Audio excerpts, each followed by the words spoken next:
Good morning, I'm Angelo Castro III. I'm Angela, and we are the Castros. We bring you the news. And the views that make you think. Sometimes we agree. Sometimes we don't. This is News and Views. First in the news, violators of the No Contact Apprehension Policy or NCAP climbed to over 1,000 as of Monday. Here's our report. This is what EDSA rush hour looked like on Monday. Unlike before, there's fewer or almost no enforcers on the road. Those who did show up said they were only there to assist. Napansin po natin na medyo marami mga motorista, especially mga nakamotor na umiwas po sa bike lane. Siguro gawa na rin po ng handcuff nga po natin. And then yung sa mga situation naman, yung challenges natin yan. So far, kailangan natin mag-visibility sa area para makapag-assist tayo ng maayos sa mga motorista. 24 hours following its re-implementation, No Contact Apprehension Policy or NCAP violators reached more than 1,000.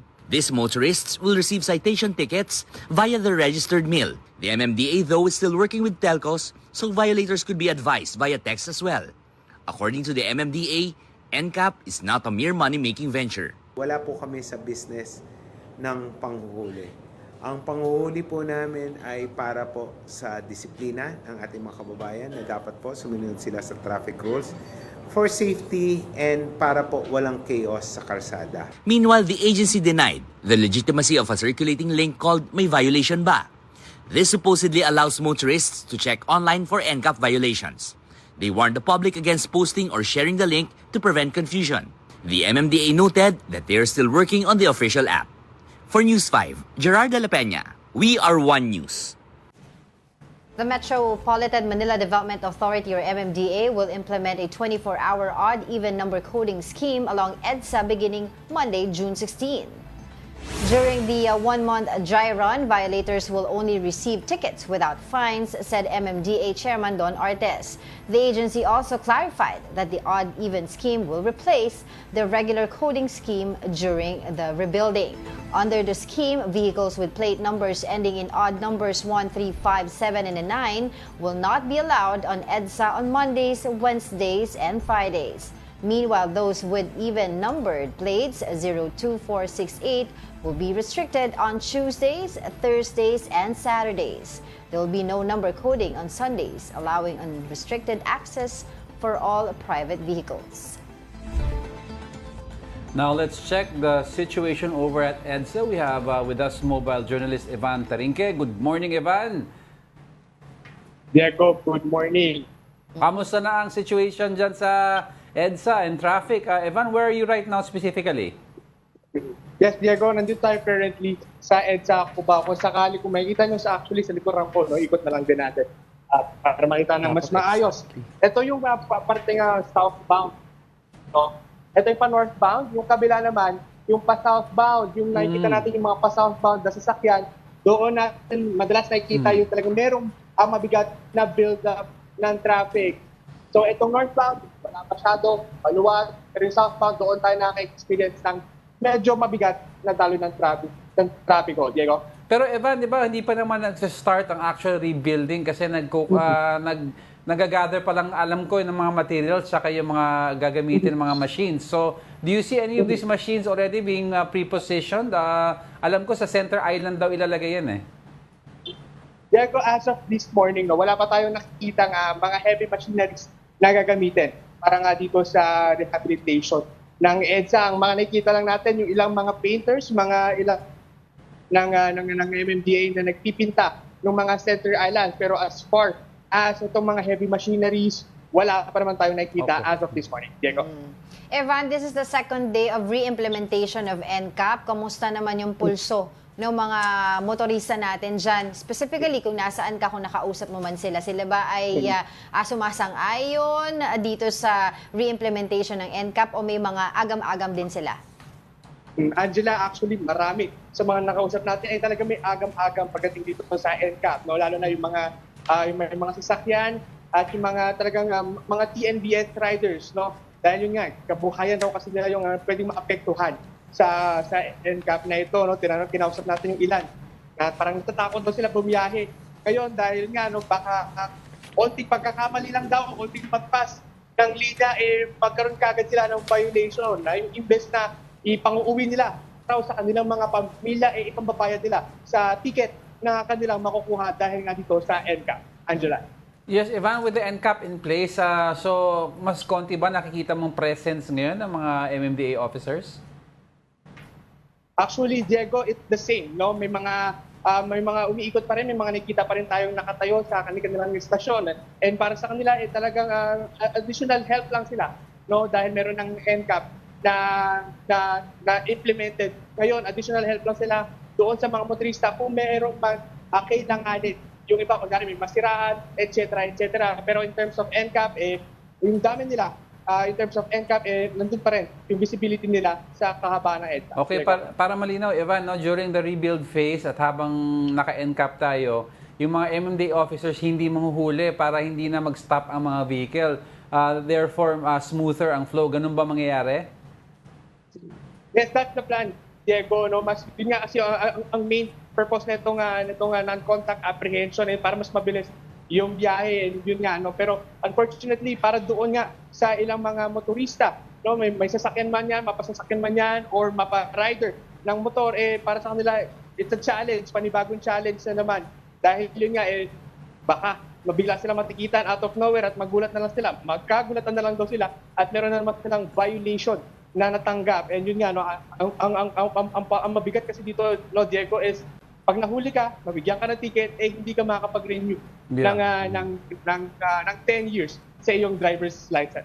Diego. Oo, meron ka bang impormasyon ngayon na Evan doon kasi sa second day ng re-implementation ng NCAP ng mga violators kung ilan na as of now? Yes, Angela, as of this morning, no, overnight kasi to, no, tuloy-tuloy yung nangyayaring NCAP, and we're checking the details.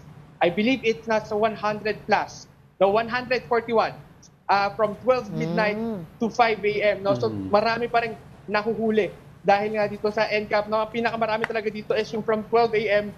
to 1 a.m. So yun, nasa 45 yung nahuli ng mga oras na yon, Angela. Alright, sige, maraming salamat sa iyo. Mobile journalist Evan Tarinque reporting live from EDSA. Now, let's also discuss some matters with Robert C. Jr., co-convener of Move as One Coalition, joining us today via Zoom. Good morning, sir. Good morning, Angela. Good morning, Diego. Thank you for inviting me to News and Views. Yes, and thanks for joining us as well. Siguro yung question na lang po muna namin, sir, yung what is the current stance of Move as One Coalition regarding the pedestrian regulations here in the Philippines? You know, this is really a matter for concern. All of us, anyone crossing a pedestrian lane, walang humihinto, right? How can we change behavior? And for me, the number one factor should be the certainty of being penalized. So ito yung maganda sa NCAP. And this is already global practice. It works all over the world. Camera-based apprehension is the one thing that can change behavior. So you're saying, sir, that it's a good deterrent. However, yung mga agam-agam daw ng iba is hindi daw maayos yung system sa end-user base. So ang gusto ng iba, let's perfect muna the system before we actually go through with an NCAP. And then maybe pwede na itong gawin long-term. Ano pa reaction nyo dyan? I believe we need to see how it works. Siyempre, apprehensive tayo at the start. But we have already had several years of NCAP operation and even a long period during which it was suspended. And I'm sure yung mga operators nito have had a chance to work on fixing any bugs. So let's see, let's give it a chance. And today, yung feedback namin from mga vulnerable road users, pedestrians, cyclists, yung mga members namin sa Move as One Coalition, the feedback is very positive. It is actually influencing behavior, especially in terms of protecting yung mga bicycle lanes. Yeah. Regarding my question earlier regarding po dun sa pedestrian lane po ng stance po ng Move as One Coalition. Yesterday po kasi sumama po kayo kay DOTR Secretary Dizon para po maglakad doon sa mga several pedestrian lanes ng Metro Manila. Kamusta po 'yon? What was your assessment? You know, this is a very good question, Angela. I wish you could also join us. Next time, we'll invite you. Sure. You know, EDSA is a hell for pedestrians. And this is, for me, a matter of national shame. How can we have our most important corridor be so hostile and unsafe for pedestrians? So much so that everyone is compelled to actually move around in a private motor vehicle. Yes. So ito yung, in a way, the reason why we have so much traffic heat and pollution on EDSA. Dahil sa, we have become motor vehicle dependent. What did we find on EDSA? Puro lubak, puro cracks, puro obstacles. If you are a pedestrian, you are practically forced to walk on the carriageway and mix with motor vehicles.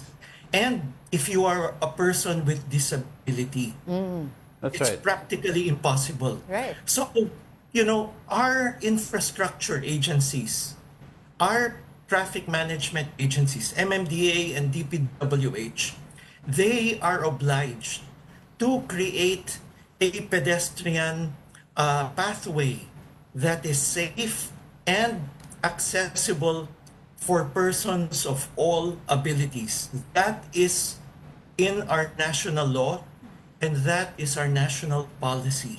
We should use EDSA Rehab to achieve that. And this is what Sec Vince Dizon is pushing, and we should all stand behind him on this particular objective. Regarding regarding that issue, no, sir. For example, like you have Italy, you have Hong Kong, you have the U.S., specifically Manhattan, New York City. Their designs are patterned in such a way that it's either walkable, drivable, di ba? So you have a lot of options, and that's the key to being progressive. Now the question is, with the rebuild of EDSA coming up, have you heard of any plans of during the rebuild to make EDSA friendlier, not only for pedestrians, also for cyclists and everyone? This is what DOTR is pushing for, and Secretary Vince Dizon. We need to create a safe space on the curbside that will be spacious enough for both pedestrians and bicycles. So, for me, that is a minimum requirement sa EDSA rebuild. We should not lose this once in a lifetime opportunity. And you know, you mentioned, Sir Diego, about the plans in other countries. I don't know if I can show you yung original design ng EDSA. What was intended for EDSA? Let me show you this picture. Yes. I see the Here picture. we have the design by Antonio Toledo in 1939. And this is an EDSA with a 10-meter wide pedestrian space that is shaded on each side. So EDSA, what's intended to be green and pedestrian friendly. And today, this is the type of EDSA that we need. It's the EDSA that will give us, I think, relief from our traffic misery, because we will enable many Filipinos to actually use to go on foot or on bicycles for short trips. Yeah. It will actually reduce also our urban heat island effect by providing shading. It will give us green space. And this is what all Metro Manilans need. Parang sir, similar sa Ross Boulevard ang intent, no? Yes, sir. And you know, traffic will always be there. the motor vehicles will be there. So when we talk about odd even, si Chairman Artes can impose odd even. But, mark my word, we all know this. There will be traffic again on EDSA in a few weeks because those people who have the opportunity to buy a second Yes, vehicle I or was gonna third ask vehicle, that. they will do that and then they will go back to Right, EDSA. right, Tama mo right. na, So sir, very ang quickly. HEV, hybrid. He is giving auto dealers the best sales opportunity of this year. I was gonna ask that. Congratulations, Chairman Artes, for helping our motor vehicles sales. But that is not what we need.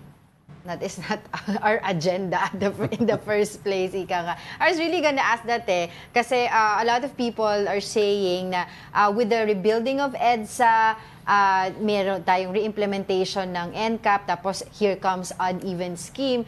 Don't you think, do you agree also with the critics that saying na car-centric at saka non-inclusive itong mga yeah. Tama, Angela. We do not need more of the same.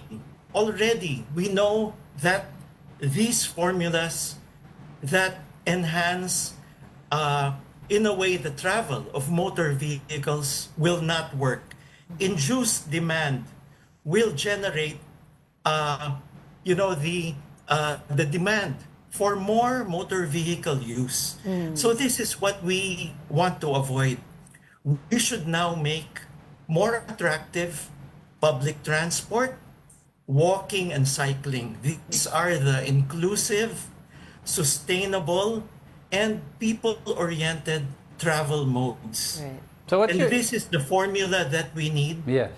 if we want a more livable Metro Manila, if we want more dignified travel. So please, let us not miss this once-in-a-lifetime opportunity. It's time to go with a people-centric EDSA, and let's achieve that.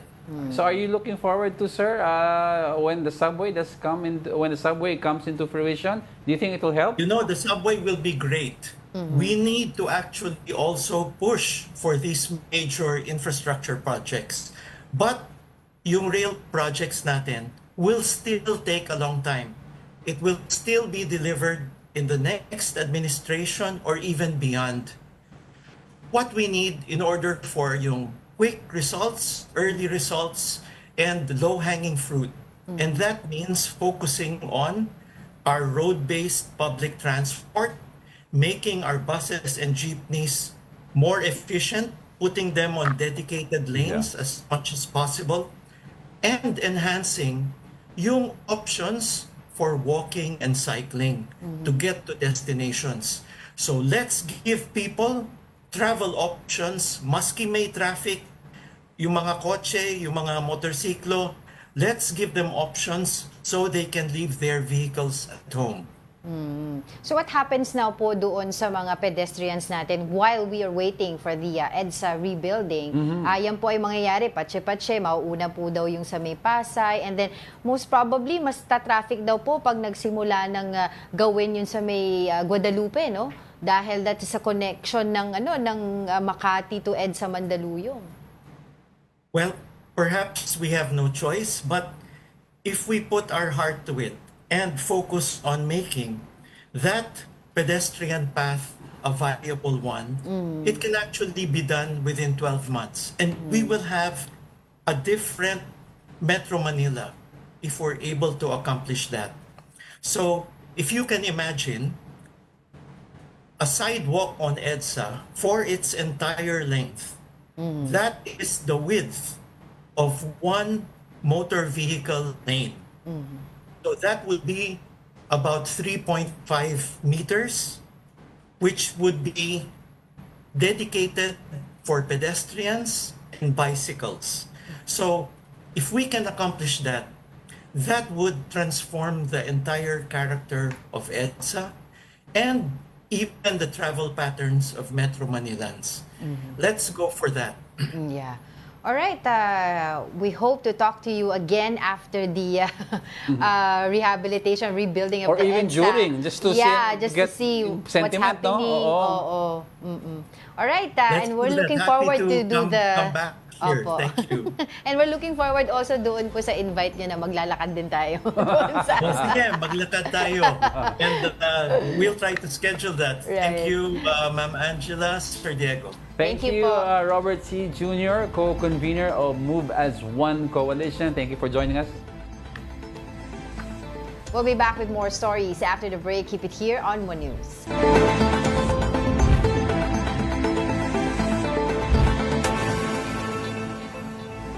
Good morning. You're still watching News and Views here on One News. A poll conducted by Pulse Asia Research shows that majority of the respondents still trust the Dutertes. Here's the report. Net trust ratings of President Bongbong Marcos are in the negative, days before Bilang Pilipino 2025. Only 32% of respondents said they have big trust in the president, while 42% expressed small or no trust. With 27% saying they are unsure, these result in a net trust rating of -10 for Marcos. On the other hand, Vice President Sara Duterte and her father, former President Digong, were more trusted. 50% said they have big trust of the VP, while 25% had little or no trust, bringing her rating to +25%. The former president, meanwhile, earned the highest trust rating among three, with a net trust rating of +46. As for the timing, Pulse Asia President Ronald Holmes clarified that compiling the trust ratings took some time. We had to cull the data from the COMELEC. So this is not the only thing in that survey. So aside from the election data, we also have the trust ratings of the top two officials and the former president. Holmes added that they compared the trust ratings to better assess the preferences of voters and how political tensions may have influenced their choices during the recent midterm elections. In the case of the former president, of course, as social scientists, we need to find out essentially whether there's an erosion or a sustenance or even an increase in terms of the former president's trust rating. And we don't see that. We don't see that compared to the September survey, although his trust rating is higher than his daughter and even the sitting president right now. Outgoing Senator Bong Revilla will file cyber libel charges against individuals who purportedly spread fake news against him.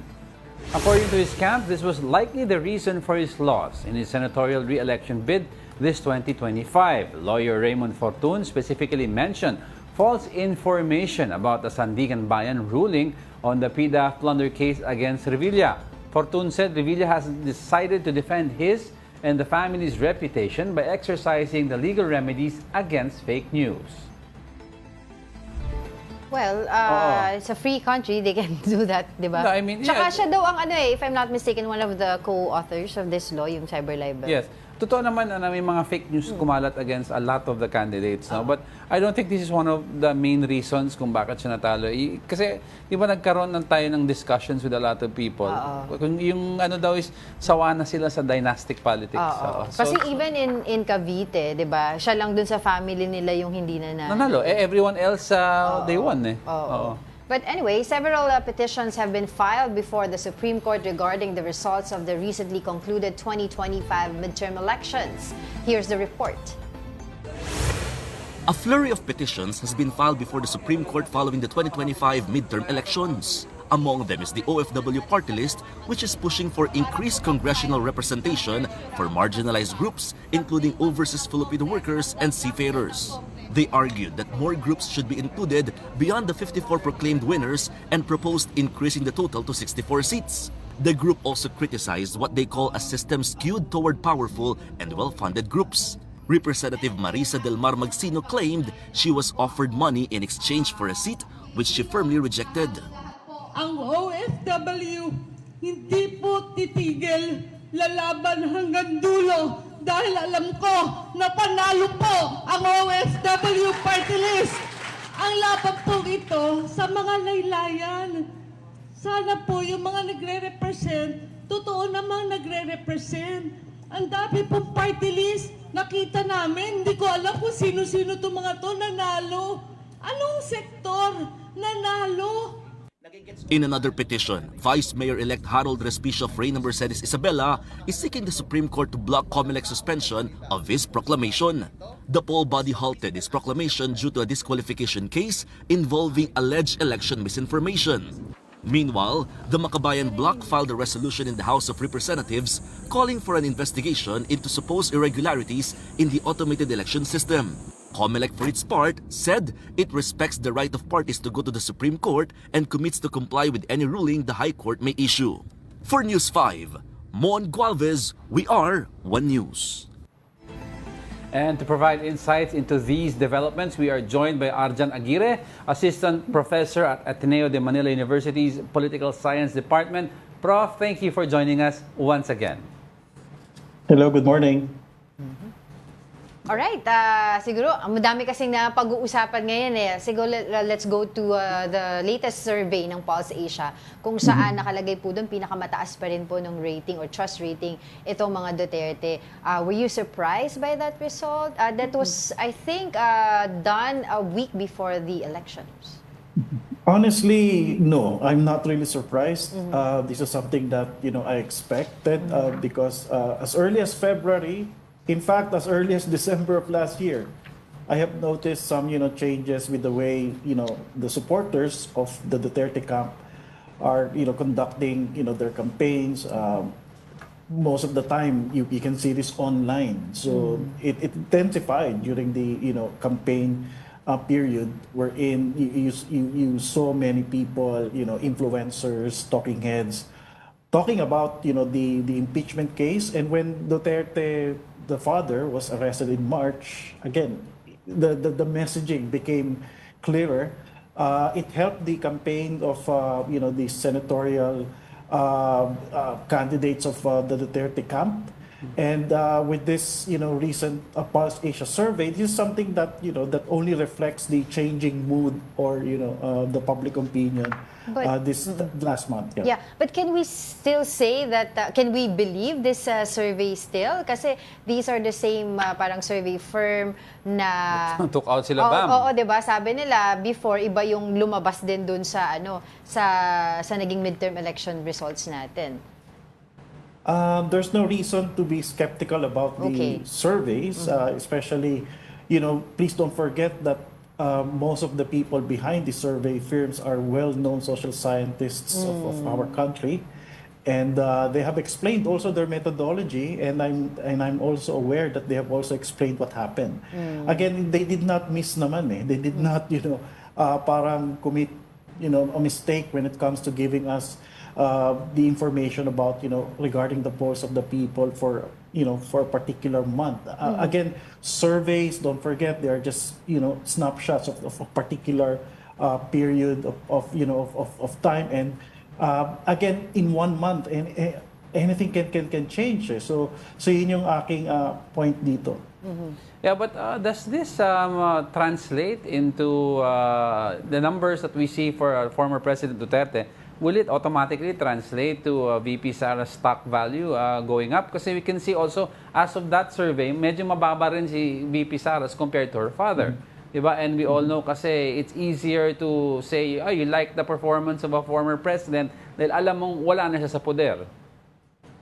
Yeah, actually, that's one of the mysteries that we have to, to consider regarding the relationship between a very popular populist, figure. Correct. That is, of course, Rodrigo Roa Duterte and his daughter. So, Vice President Sara Duterte. So, one thing that we should highlight there is that yes, the popularity, the charisma, sympathy of the people, mukhang hindi siya transferable. But I think one of the sabihin nating success stories of this, political cycle is that the daughter knew what to do. Especially nung ina-attack na siya, nagamit niya kasi yung tatay niya eh. At yun nga, nag-connect na ito nung inaresto rin si Rodrigo Roa Duterte nung March. So yun yung parang pwede nating ma-explain dito kung bakit yun nga sa Duterte brand or dun nga sa Duterte faction, meron dynamics din yung mag-ama. Tapos nagagamit ng mga Duterte allies yung popularity ng tatay. But again, the point here is that Rodrigo Roa Duterte is, a sui generis politician. Yes. his popularity, his sabi nating ways of doing things, hindi siya matatransfer kung kanino man. Right. As I've mentioned earlier, ito daw pong survey na ito ay nagawa a week before the elections. And just in case, doon po sa ginawa last week at a statement ng Pangulo natin saying heads will roll, magpapalit ng mga gabinete and seeing the results of it na parang nagregudon lang, nagpalit-palit lang ng posisyon pero somehow same people are still there. Do you think magkakaroon pa rin ng movement yung kanyang trust rating pagkatapos nito? They have to do something drastic. I mean, extraordinary that would, have a big impact in the coming months. Yun yung aking siguro point dito. Again, it's so hard. It's so hard to sabihin natin to weaken the popularity of the Dutertes, especially at this point na mukhang na talaga nanalo sila nung election, tapos now that we are expecting the impeachment trial to happen this July, I'm sure the Marcos government is already thinking of how to recover. And I'm sure yun nga, one of the things that they're considering yun nga, yung pagririgo doon, tapos they will think of a new government program na makakaapekto talaga sa ordinaryong tao. So, yun yung nakikita ko approach nila and I think may hirapan sila kung magsisettle na naman sila doon sa business as usual nila na tahimik lang. Yeah. Opo. Yung gagawin daw po, yung plano supposedly ng DILG to ask or request The Hague, yung ICC, para makapanumpa si former President Rodrigo Duterte bilang mayor. Is that even a good move on the president's side? I think okay lang naman. Okay lang naman siguro yon given na kumbaga may legal basis naman So kapag pinagdamot kasi nila ito or hindi nila pinayagan, mas lalo lang siguro magagalit yung mga supporters ng mga Duterte. But the question now is, second part of PBBM's presidency, and historically, you take a look back at all the other second parts of all the presidents past, most of their numbers except PRRD's went down. Do you see PBBM's numbers now start to curve going down on a steep decline? Yeah. Nothing extraordinary is happening pa rin So ako, ang nakikita ko talaga dyan is, again, we have approached this second part, or we are approaching the second part of his rule, lame duck, parang moment. So, itong pagliligo doon, itong mga recent changes na nakita natin, again, related ito doon sa ina-expect nilang pagbabari ng kanyang popularity. So, I know it's too early to ask this, no? Of course, we all know 2028 is around the corner. We're taking a look at VP Sara right now. Nagparamdam si Senator Risa Ontiveros. But should we also be taking a look at Senator Bongo, given how high his position is and the number of votes he received? So this could possibly be Bongo, Sara going against each other? Yes, I'm also thinking that with this dynamics between Sara Duterte and Bongo, mukhang magkakaroon din sila ng internal na tension doon. This is not the first time that we have heard of Senator Bongo saying something about his relationship with Sara Duterte. In fact, in 2022 pa lang di ba? So before the campaign started, nag-file din ng candidacy si Bongo, tapos they were very vocal of the kind of relationship that they had that time. Pero parang yung ni FPRRD, it rubs off more on Bongo than VP Sara. Ayun ang take ng ibang tao. Do you agree with that? Basta ako sa pagkakaalam ko, itong closeness ni Senator Bongo kay former President Rodrigo Duterte, meron itong ibang quality na kumbaga nagagamit ni Bongo sa kanyang political career, at yun namang relationship ni Sara Duterte sa kanyang tatay ay iba rin. Kumbaga ang nakikita nilang dito, dynamic. So yung mag-ama kasi hindi rin sila ganun ka-close or hindi rin sila nagkakasundo So kumpara kay Bongo na talagang very loyal siya sa ating former president, si Sara may tension pa rin sila mag-ama. But given this survey result, Prof, do you think this will affect the development or movement of the impeachment trial against VP Sara? Okay, so that's In terms of that's the yung most logical. senators, judges looking at it. Yes, that's the most logical way of looking at this, recent survey. So you have these 24 senators. Of course, they will care about, their image, their political future. So they will look at this, this recent survey. Again, this involves public opinion. But don't forget that, the impeachment trial will begin July. So marami pa pwede mangyari. Right. So the impeachment, trial will involve, of course, yung prosecution panel. At again, I'm also expecting that the prosecution panel will, try its best talaga to give us, Solid the evidences evidence, that we need. That we need the information, that would really convince the senators. To think of, the right judgment that they can give to the Vice President Sara Duterte. This is the impeachment is going to be a televised event. Well, that's what they call it, an event, no? And we all know this is a political exercise, and history has dictated that they will decide usually based on what's popular. But if the prosecution, given it is televised now, can present overwhelming evidence, di ba? Do you think this is enough for fence sitters to possibly give, let's say, a guilty verdict versus an acquittal? Yeah. Again, public opinion. So, if the prosecution panel can give us, a very solid, claim or, solid, way of dealing with this case, I'm very sure that the senators will be convinced. Again, if you're going to look back at the previous impeachment cases in the past, you can already see that public opinion really matters. And again, it will really depend on how good the prosecution panel is in doing this process. Well, I guess tama ka naman, Prof. Marami-rami pa 1 month to go, more than 1 month to go. Marami pang pwedeng mangyari. At marami pang pwedeng survey ang mailabas. So, we will just stay put.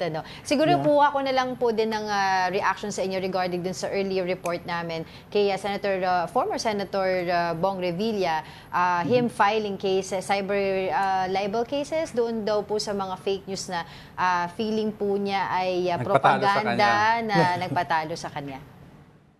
I'd like to think that this is part of their strategy. I have been observing, the statement that was made about this case, and unfortunately, yun nga, tama yung nabanggit nyo kanina. This is not the only reason why he lost. I mean, they should have done this with circumspect din. Kasi katulad yan, ang magiging reaction dito ng mga tao is that maraming factor kung ba't siya natalo. One is he joined the alyansa, tapos di ba sinasabi nga natin na talagang ang mga alyansa candidates nababawasan sila ng mga boto . Yeah. So yung pagsisingle out niya dun sa fake news na sinasabing involved yung pagbabalik ng certain amount. I don't think that it really affected his campaign. Naging lackluster yung kanyang campaign nung mga nakaraang buwan. So makita natin yan doon sa kanyang pag-attend ng mga sorties, tapos delayed na rin yung paglabas ng mga campaign ads niya. So sana yun yung para makita natin dito that this is just perhaps a political move on the part of Senator Bong Revilla na siguro maging relevant siguro siya sa mga panahon ngayon. Yeah. And very quickly na lang po, Prof, I think yung one of the reasons why siya nanalo before, yung budots niya, is the thing also that caused him to lose. Caused him to lose. Yeah, I mean, the bullets dancing, this has become one of the, sabihin nating, popular memes online. And kung yung parang ina-attribute nilang reason kung bakit siya natalo, yung fake news, I don't think so. Kasi maraming tao pa rin na sa ngayon alam na yung budots, thing, connected sa kanya yun eh. Yun yung parang Naging siguro trademark dapat niya. ni-reconsider. Oo. Alright. Maraming salamat po sa inyong oras muli and hope we can see you still again. Thank you so much for your insights, Arjan Aguirre, Assistant Professor at Ateneo de Manila University's Political Science Department. Thank you. Don't go away because we're not done yet. Please stay with us.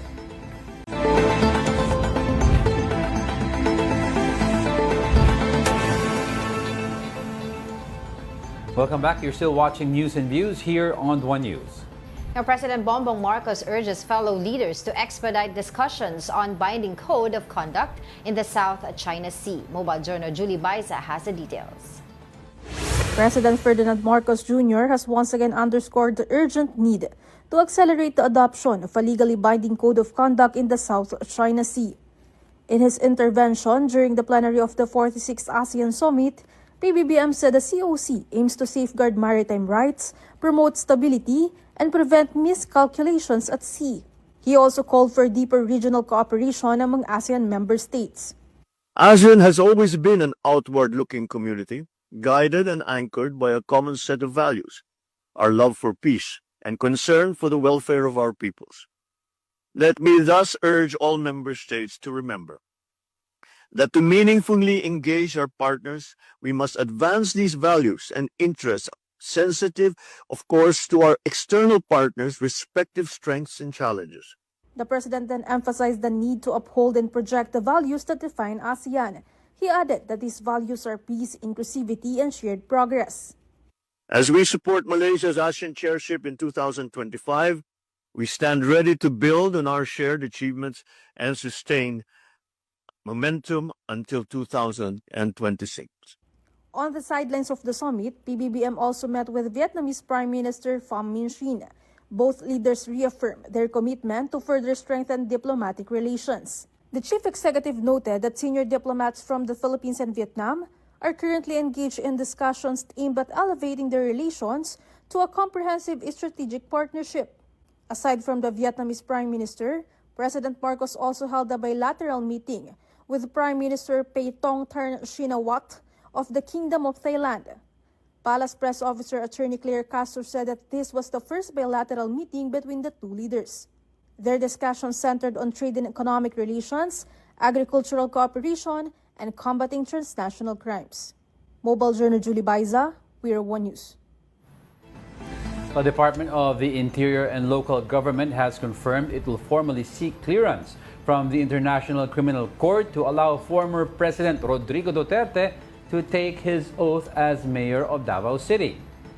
Now, Duterte, who received 662,630 votes in the mayoral race, was declared the winner by the Commission on Elections a day after the polls.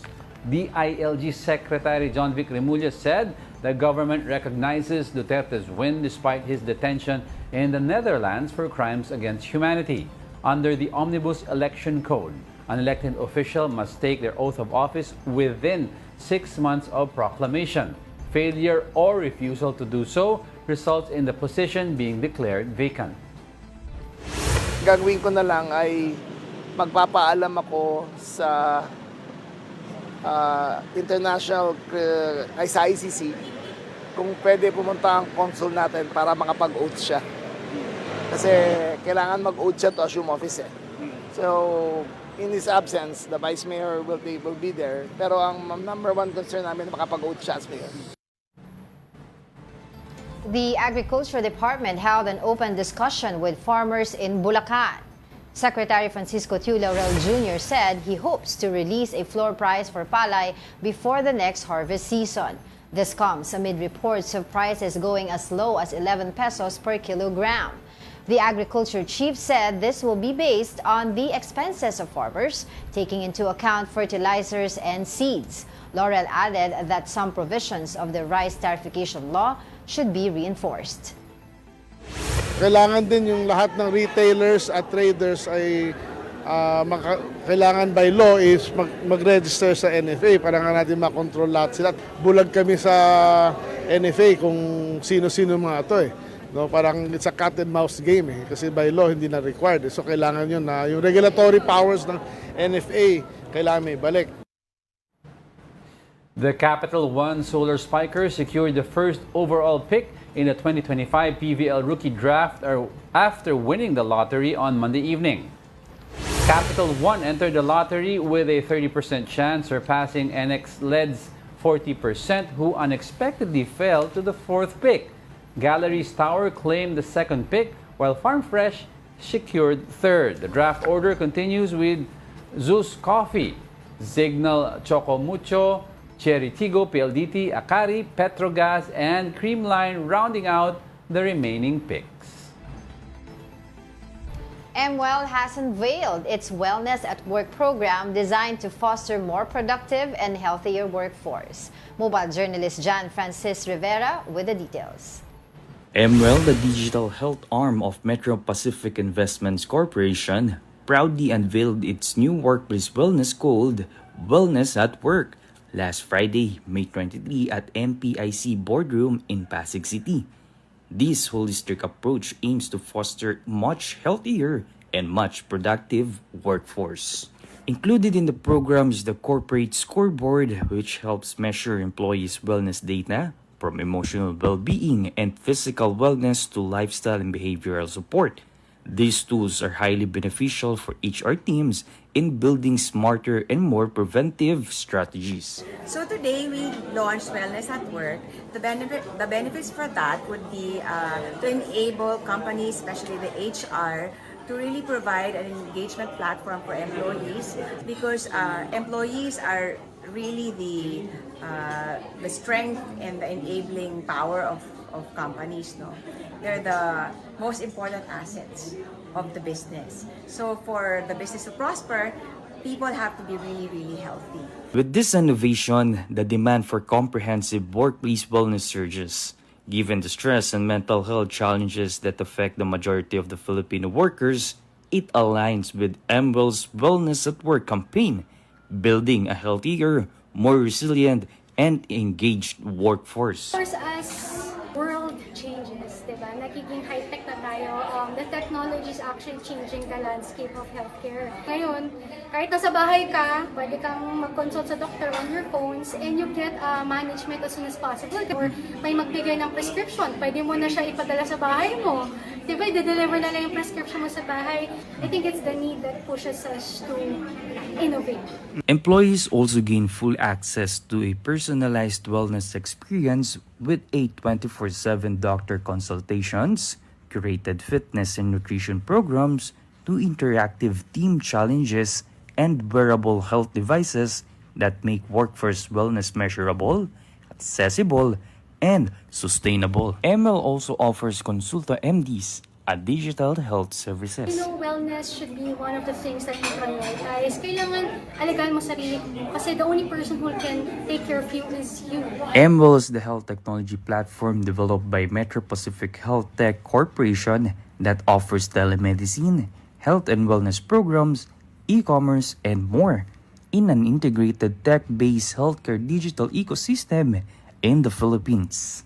So we encourage everybody to download the MWell app to get your MWellness score. It's actually available on Google and iOS also. And for all the HR heads and the C-levels and the bosses out there to come and get MWell for the Wellness at Work, because it will really, really drive employee engagement and health and wellness for your entire organization.